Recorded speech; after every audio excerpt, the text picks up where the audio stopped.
Hi everyone, this is session 3 of TPMS tutorial. In this session here we're going to be talking about assessment competency and what type of documentation or information that you put in this space. You will note that we've skipped over facilitation competency. You do not need to fill out facilitation competency. For those of you at the old Bremer who used to be part of the Bremer organisation, you may have filled that out previously. Look, if you want to keep it there, you can. You don't have to delete it, but for those who are new to this system, you do not have to fill out the facilitation competency.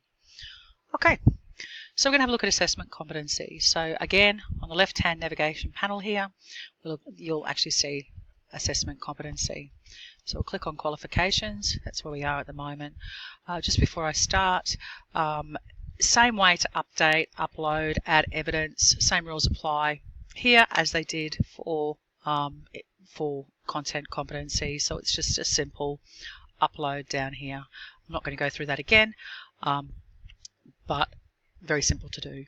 Okay, so in this section here, this is information that provides you with the expertise and the qualification to assess as an educator in the vocational sector. So all of you will have put your TAE in here. It is essential that your TAE goes in here and lists all of the units of competency that you currently hold within that TAE. Some of you will have as you can see here in my example, I still have my TAA there. Look, if you want to leave it there, that's fine. It'll just mean that there's more to look at when we go down to our matrix links. You can delete it out. Good practice is just having the most current qualification here because TAE is one that we need to update.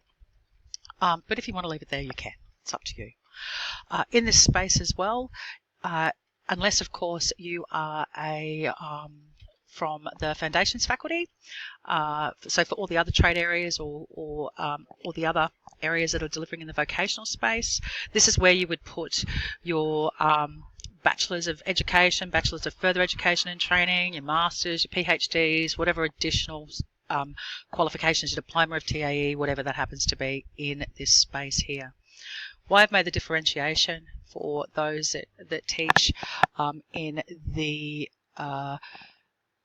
Foundations and Language faculty is that with you guys, you might also have that listed in your content competency as well, because that is the content area that you are delivering.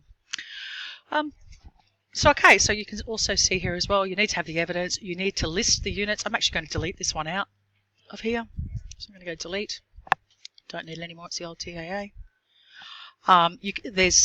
There's place there for you to put marks in if you want, as there is in the content competency. But again, I reiterate that this is the place where you put your TAE. Essential that your TAE goes here. Again, if you've put your vocational space in the wrong part, very simple. You can just copy it and you just copy it back to content like we did in the first session. So you just click on how we click to assessment. You can click on to content. Okay, so this is the accredited outcomes, and it gives you the opportunity, or provides you with the evidence that you can assess in the vocational space. Second component of the assessment competency area is training courses. So similar to content competency, these are the courses that are relevant. They're non-accredited training, okay, but relevant to you being able to assess. So it could be things around RPL, EventMess, like I've got here, big VET-E conferences, moderator training for webinars, whatever that happens to be, that goes in this space here.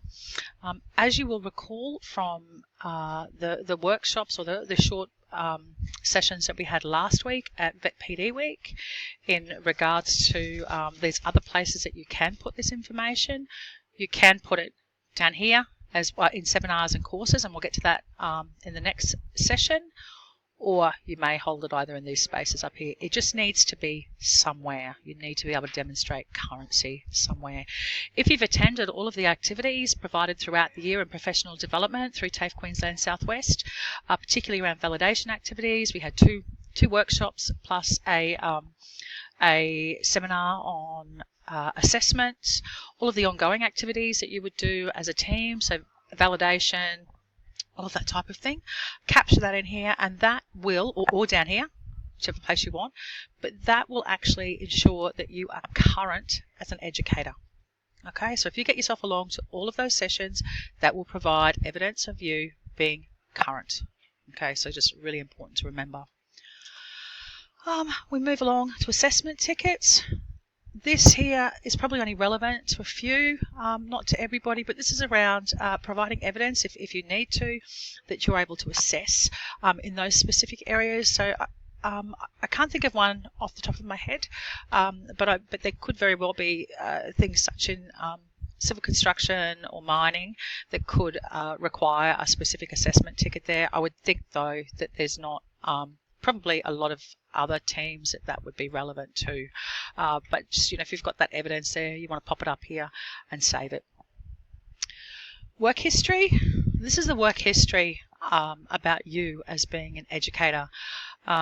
So in here, you may just want to note that you currently work at TAFE Queensland Southwest, or you may want to note additional duties that you might perform as an educator within your team that's relevant to, assessment competency.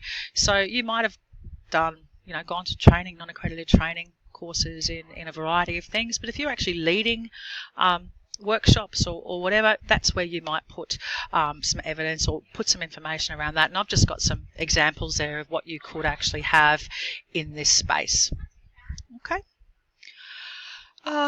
Supervision details. The only people that will fill out the supervision details are those educators that do not currently hold TAE. If you do not currently hold TAE, then you need to be under a supervisory arrangement. Your faculty director or your ETL would have spoken to you about this, and this is where you need to save the evidence of that. So it's very simple. You just step through, find your supervisor, and that will automatically come up if you've selected your name. Like I said, I see everybody. You will see the strategy that would be implemented, and then evidence of that documentation, and there would be some form of signed agreement as a supervisory agreement that will occur. So that's where that goes. That's all the information for assessment competency. Session 4 will look at currency. Thanks very much. Bye.